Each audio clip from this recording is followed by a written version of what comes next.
அடுத்ததாக திலதைப்பதி திருப்புகழ் திருத்தலம். திலதைப்பதி இன்று செதலைப்பதி என்றும் கோவில்பத்து என்றும் வழங்கப்பெறுகிறது. பேரளம் ரயில் வண்டி நிலையத்திற்கு தென்மேற்கில் ஏறத்தாழ 8 கல் தொலைவில் உள்ளது. ஞானசம்பந்தப் பெருமானால் தேவாரம் பாடிய தேவாரத் தலமாக உள்ளது.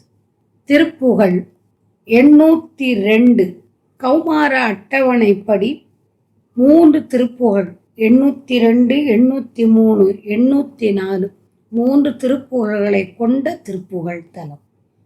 திருப்புகழ் 802 இறை அத்தனையோ அதுதானும் இலை இட்டு உணல் ஏய் தரு காலம் அறையில் பெரிதாம் மலமாயை அலையப்படுமாறு இனியாமோ மறையத்தனை மாசிறை சாலை வழி உய்த்து உயர் வானுறு தேவர் சிறையை தவிராவிடும் வேளா.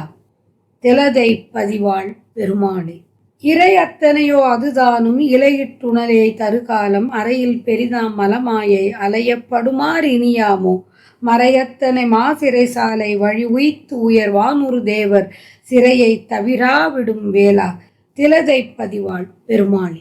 மறைகளை ஓதும் நான்முகனை பெரிய சிறைச்சாலைக்கு போகும் வண்ணம் செய்து உயர்ந்த வானத்தில் உள்ளவரின் சிறையை நீக்கிய வேலவனே. திலதைப்பதி என்ற தலத்தில் வாழ்கின்ற பெருமாளே. அணு எவ்வளவோ அவ்வளவு சிறிதளவு கூட ஒருவர்க்கு இட்ட பின்பு உண்ணுதல் என்பது என்னிடம் இல்லை. இங்கனம் உள்ள வீண் காலம் கூறப் புகுந்தால் மிகவும் பெரிதாகும். அறையில் பெரிதாம் மலத்திலும் மாயையிலும் அலையுமாறு உள்ள நிலைமை இனி எனக்கு ஆகுமோ? மலமாயை அலையப்படுமாறு இனி ஆமோ? மல மாயையுள் நான் சிக்காவண்ணம் என்னை காத்தருளுக என்று வேண்டியவாறு